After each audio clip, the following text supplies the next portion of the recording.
चलिए स्टार्ट करते हैं। सामाजिक विज्ञान का है, आपका 20 क्वेश्चन है 61 से लेकर 80 तक। ठीक है, तो देखिए निम्नलिखित में से कौन अपने पद की शपथ नहीं लेता है। Who among the following does not take oath of office. मतलब इनमें से दिया है राष्ट्रपति, उपराष्ट्रपति, लोकसभा अध्यक्ष, प्रधानमंत्री, है ना, president, vice president, Lok Sabha speaker, prime minister. कौन है जो अपने पद की शपथ नहीं लेता है, ये आंसर आपको देना है। तो चलिए भेजिए। तो देखिए राष्ट्रपति जो है ना अपने पद की शपथ लेता है। ठीक है, अनुच्छेद है संविधान के धारा अनुच्छेद 54 के तहत ना, ये जो है अनुच्छेद 54 के तहत शपथ लेता है। और इसकी शपथ जो दिलाता है वो मुख्य न्यायाधीश होता है। सुप्रीम कोर्ट के जो न्यायाधीश है, मुख्य न्यायाधीश, ये जो है ना शपथ दिलाते हैं। अगर न्यायाधीश नहीं है तो फिर उसके बदले में वरिष्ठ जो न्यायाधीश होगा ना, वो जो है भारत के, वो दिलाएगा, लेकिन मुख्यतः यही होता है। ठीक है, राष्ट्रपति की, उपराष्ट्रपति की शपथ उपराष्ट्रपति भी क्या लेता है, अनुच्छेद 60 के तहत जो है उपराष्ट्रपति के लिए भी प्रावधान है ना। 60 के तहत, अनुच्छेद 60 के तहत उपराष्ट्रपति की शपथ लेता है। अच्छा, उपराष्ट्रपति की शपथ कौन दिलाता है, तो राष्ट्रपति, याद रखना है ना, राष्ट्रपति। अगर राष्ट्रपति नहीं है तो क्या होगा, राष्ट्रपति के समक्ष ये लोग शपथ लेते हैं, मतलब ये है राष्ट्रपति शपथ दिलाता है। राष्ट्रपति नहीं है तो यही ऊपर वाला जो है इसको भी शपथ दिला सकता है। ठीक है, तीसरा है आपका प्रधानमंत्री। तो प्रधानमंत्री की जो है वो जो शपथ है वो अनुच्छेद 75 है ना, भारत के संविधान के अनुच्छेद 75 के तहत ये जो है शपथ लेता है। इसको भी शपथ कौन दिलाता है, राष्ट्रपति ही दिलाता है। ठीक है, बाकी वो जो है उस तरीके से राष्ट्रपति नहीं है कहने का मतलब ये है कि उस दिन उपस्थित नहीं है ना, तो उसमें मुख्य न्यायाधीश जो है उसको दिलाता है। इसका राइट आंसर होगा लोकसभा अध्यक्ष जो है ये शपथ नहीं लेता है, उसके अध्यक्ष पद की शपथ नहीं लेता, क्योंकि जो है लोकसभा में आने से पहले लोकसभा का सदस्य बनता है और वो लोकसभा का सदस्य के रूप में शपथ लेता है। लोकसभा सदस्य है ना, एमपी के रूप में, एमपी के रूप में सदस्य शपथ ले चुका होता है लोकसभा में आने के बाद, है ना। सांसद जो है चुनाव करके सांसद का शपथ लेता है वो। ठीक है, क्योंकि उन्हीं में से बहुमत में से एक को लोकसभा अध्यक्ष बनाया जाता है, उसका, है ना, अध्यक्ष बनाया जाता है, प्रेसिडेंट बनाया जाता है। तो एक बार ये शपथ ले चुका रहता है, तो ये जो है दूसरी बार उसको शपथ लेने की जरूरत नहीं है। तो इसका राइट आंसर लोकसभा अध्यक्ष, लोकसभा स्पीकर। अभी वर्तमान में आपको याद रखना है राष्ट्रपति कौन है, उपराष्ट्रपति कौन है, और ये जो है लोकसभा अध्यक्ष कौन है, प्रधानमंत्री कौन है, ये अपना आपको गूगल से करना है। लेकिन अभी मैं बता दूं वर्तमान में लोकसभा अध्यक्ष कौन है, ओम बिरला। क्या है, ओम बिरला, है ना। तो याद रखना, बाकी राष्ट्रपति, उपराष्ट्रपति, प्रधानमंत्री जानते हो। ठीक है, और नहीं जानते तो एक बार इसको सर्च करके कर सकते हैं। यहाँ पर देखिए एक और चीज है, उपराष्ट्रपति जो है ना, उपराष्ट्रपति के रूप में शपथ लेता है।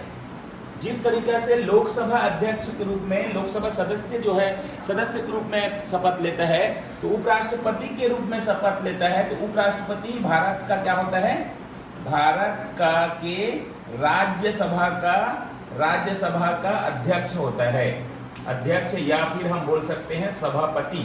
ठीक है, सभापति, राज्यसभा सभापति के रूप में शपथ नहीं लेता है, याद रखना। क्यों, क्योंकि वही व्यक्ति को बनाया जाता है, उपराष्ट्रपति जो होता है वो जो है ना राज्यसभा का सभापति होता है। तो आप याद रखना, अगर दिया जाए इसके जगह कोई ऐसा, कोई पीएम की जगह इधर और कोई दिया जाए लोकसभा अध्यक्ष की जगह राज्यसभा सभापति के रूप में, तो सभापति के रूप में नहीं शपथ लेता है ना। अभी लोकसभा अध्यक्ष का समझे, लोकसभा का अध्यक्ष मतलब लोकसभा में जो भी बहुमत का नेता जो बनाया जाएगा, अध्यक्ष बनाया जाएगा, वो आपका अध्यक्ष होगा। तो उसकी शपथ ना लेकर वो लोकसभा सदस्य के रूप में शपथ लेता है। लेकिन उपराष्ट्रपति राज्यसभा का सभापति होता है, लेकिन सभापति के रूप में वो शपथ नहीं लेता, वो उपराष्ट्रपति के रूप में होता है ना। तो ये दोनों चीज को ध्यान रखना है। चलिए नेक्स्ट क्वेश्चन है 62 नंबर है, उप सरपंच का चुनाव कौन करता है, कौन चुनता है, डिप्टी सरपंच, है ना। पहले तो सरपंच होता है ना, सरपंच जो होता है उसके बाद उसके अंडर में उप सरपंच होते हैं ना। तो उप सरपंच का चुनाव बोल रहे हैं, उप सरपंच। ठीक है, तो उप सरपंच का जो है डायरेक्ट चुनाव नहीं होता। वैसे तो पंचायत चुनाव आप ध्यान रखना है ना, पंचायत जो भी पंचायत चुनाव है, पंचायत चुनाव में देखो हमारा कौन कौन से आते हैं।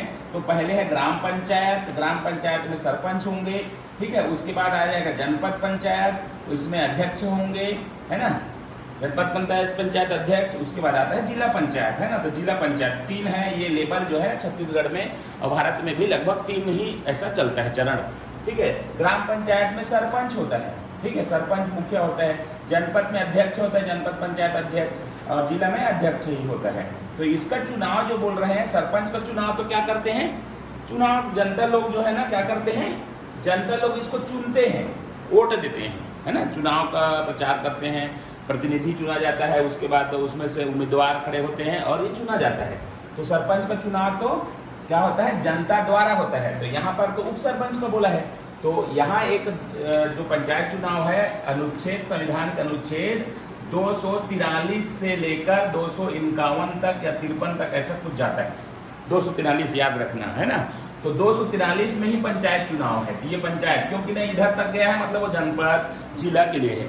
सर ग्राम पंचायत का चुनाव के लिए ना ये क्या होता है 243, और 243 की धारा जो है के, एक के है धारा के, उसके तहत ये चुनाव होता है, ठीक है। पंच सरपंच जो भी है, पंच और सरपंच का, तो इसमें सभी पंचों के द्वारा ही इसका चुनाव होता है। सभी पंच लोग क्या करते हैं, मिलके उप सरपंच का चुनाव करते हैं। ये तो जनता द्वारा चुना जाता है सरपंच। उप सरपंच, डिप्टी सरपंच जो है सभी पंचों के द्वारा चुनाव किया जाता है, ठीक है। सभी पंच लोग मिलकर इसकी चुनाव करते हैं। और इसके लिए क्या होना चाहिए, इसके लिए होना चाहिए कि सरपंच चुनाव के लिए उम्र कितना होना चाहिए, उम्र होना चाहिए 8वीं पास, है ना। और अनुसूचित क्षेत्र में 5वीं पास, अनुसूचित क्षेत्र मतलब पिछड़ा क्षेत्र, ठीक है। उम्र जो है सॉरी ये योग्यता है 8वीं और 5वीं, उम्र जो है 21 वर्ष होना चाहिए, 21 वर्ष याद रखना ना, उम्र भी जरूरी है। सरपंच चुनाव के लिए, उप सरपंच के लिए कितना होना चाहिए, 21 वर्ष, ठीक है। और पंच के लिए ना कोई योग्यता नहीं, पंच के लिए योग्यता नहीं है, वो अनपढ़ भी रहेगा ना तो भी उसको चुना जा सकता है, लेकिन उम्र 21 वर्ष होना चाहिए, याद रखना है ना। इसके लिए योग्यता नहीं है, अनपढ़ भी रहेगा वो पंच चुना, हाँ पंच चुना जा सकता है, पंच। और सरपंच के लिए 8वीं जनरल क्षेत्र में, और उस क्षेत्र में अनुसूचित क्षेत्र, उसमें 5वीं होना अनिवार्य है, 21 वर्ष होना जरूरी है, ठीक। अगला क्वेश्चन है शोषण के विरुद्ध अधिकार। शोषण के विरुद्ध अधिकार कितने वर्ष तक के बच्चों को सुरक्षा प्रदान करता है। The right against exploitation provides protection to children up to how many years of age, कितने साल के बच्चों को। तो इसका राइट आंसर क्या है, 14 वर्ष तक। अब ये शोषण के विरुद्ध अधिकार जो है ना हमारे पास है, भारतीय संविधान में हमको 6 अधिकार दिया गया है। भारतीय संविधान में 6 अधिकार दिया गया है ना, 6 अधिकार। 6 अधिकार में हमारा एक अधिकार जो है वो शोषण के विरुद्ध अधिकार है। क्या है, शोषण के विरुद्ध, स्वतंत्रता का अधिकार, समानता का अधिकार, शोषण के विरुद्ध अधिकार, धार्मिक संस्कृति का अधिकार। ये अधिकार 6 आपको याद रखना है ना, कौन कौन से में है। तो शोषण वाला अधिकार जो है धारा नंबर 23 और 24 में है ना, 24 में। और इनमें से धारा जो है 24 जो है ना, ये 24 में ही शोषण का विरुद्ध अधिकार है। धारा 24, अनुच्छेद 24 को ध्यान रखना, 23 नहीं है। 23 में शोषण, ये जो 14 वर्ष बोला है ना, कितने वर्ष तक के बच्चों बोला है, तो बच्चों को बाल श्रम का जो कराना रहता है, बाल श्रम बोलते हैं उसको, मतलब 14 वर्ष तक के छोटे के बच्चों को कहीं भी कारखाने हो गया, होटल वगैरह हम लोग देखते हैं, कहीं भी काम करने से रोकता है वो। तो अगर 23, 24, 25, 26 ऐसे अनुच्छेद लिखा रहेगा, 14 वर्ष वाला जब बात होगा तो बाल श्रम होगा वो। तो 14 वर्ष वाला जब होगा तो ये होगा आपका धारा 24, ठीक है। और शोषण और होता है, बच्चों के साथ हो रहा है, वो धारा 24 में है। लेकिन और होता है 23 के अंतर्गत, जैसे कि आपका बंधुआ मजदूर है ना, क्या है, बंधुआ मजदूर हो गया।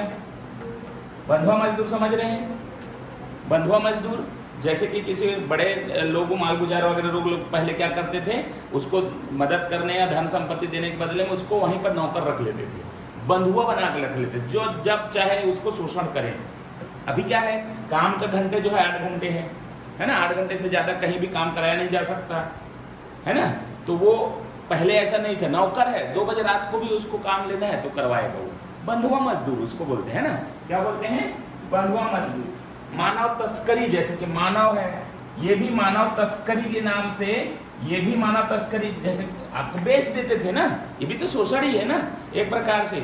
मानव को मतलब बेचना, उसका उपयोग करो, तुम ले लो, आज ये नौकर मेरा है, आप इसको ले जाओ, जो कराना है करा लो, ये होता है, ठीक है।